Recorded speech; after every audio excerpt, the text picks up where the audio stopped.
This is a fixed video for a Thrustmaster Cougar HOTAS. It's a good joystick, the Thrustmaster.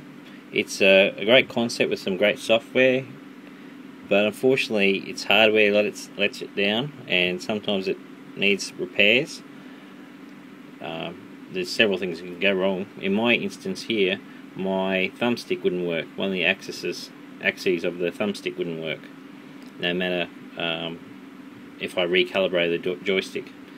So I lodged a support call with Thrustmaster because I know they send spares. I paid $7, which was $3 plus $4 postage to get the replacement thumbstick, and this is how I put it in. Now the thumbstick doesn't come on the circuit board, you have to add it to the circuit board. We'll see that. So there's the completed, that's the thumbstick assembly with the board and the button. Now you get in through the side of the throttle through the 3 outside screws. Then there's 3 inner screws to take the handle off the side plate there. Now that's the handle off, and that's the 4 screws that keep the 2 parts of the throttle together. One of the screws is longer than the other, so just note that so you get that in the right hole when you put it back together. That's the longest one there, underneath the two buttons there. Here it is disassembled, and the thumbsticks in the middle, the green circuit board. The 2 screws there hold a cup around the button on. You don't need to take them off because that doesn't have to come off. I have taken it off when I did it, but I didn't need to, because you can access the thumbstick without having to take off that surround. There's a little wedge that keeps the thumbstick in. Just simply slip it up, and then you can take the thumbstick out gently.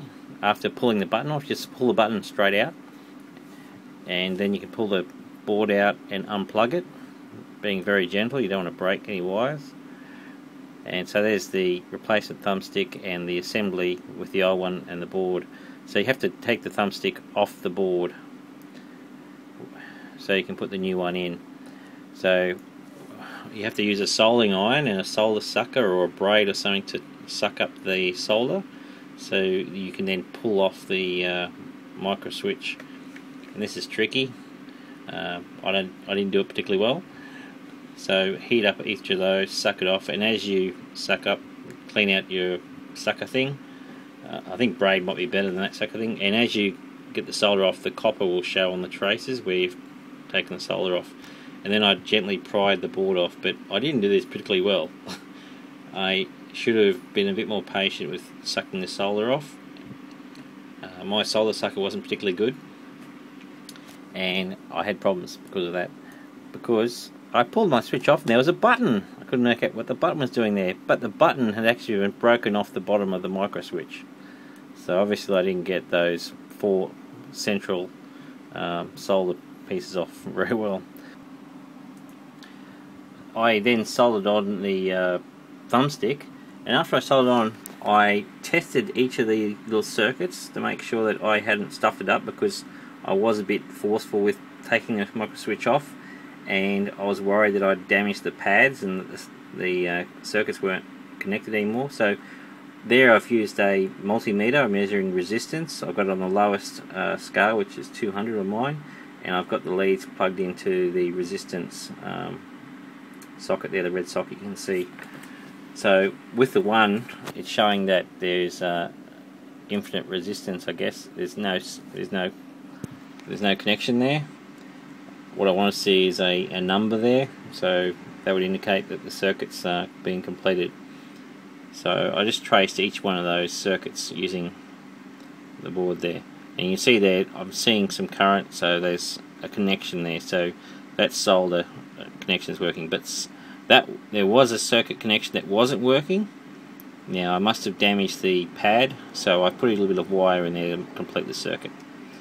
Now I put the board back together, making sure it's slotted in correctly, fits snugly in. When you're putting it together, make sure that you get the wires away from any holes, so when you screw that in, you don't compress or damage any of the wires. So just route them around the screw holes, tuck them away neatly, and make sure that you have a look when you're screwing things in. There's a little bit of a cable there, for example, so that's really important, because it's a mess of cables in that handle of the Thrustmaster Cougar. And I've extended the screws there so I can push them into the holes and make sure that I'm not crushing any cables.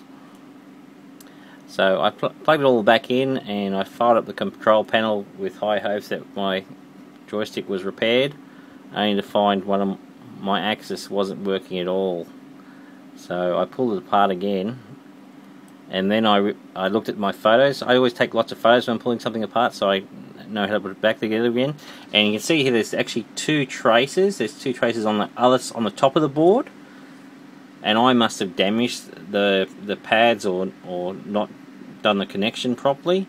So those two circuits weren't connected, and that's why my axis wasn't working.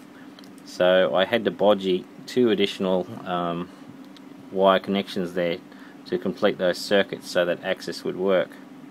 Now, if I'd have been more careful with removing the solder, I probably wouldn't have had to do that. So take your time and make sure you get all the solder off, so it's very easy to pull the switch off.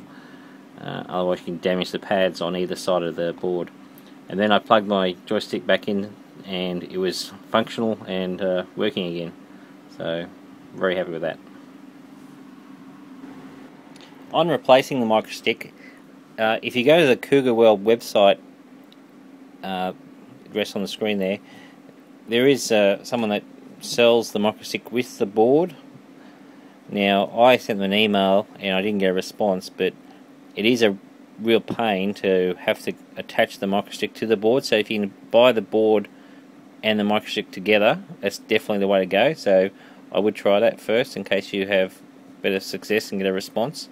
Now, if you do want to get the part through Thrustmaster, if you go to the Cougar World website, they have a parts list on the website. So that makes it a bit easier to deal with Thrustmaster. So when you lodge the support call, you can say that your thumbstick is broken and give them the actual part number. And the process with Thrustmaster is they'll tell you how to pay. It's pay through PayPal, and you quote a reference number, and then they send the part out to you. And your joystick doesn't have to be under warranty. They effectively sell you the parts. So, but if you can, get it from someone who'll give it to you with the circuit board attached.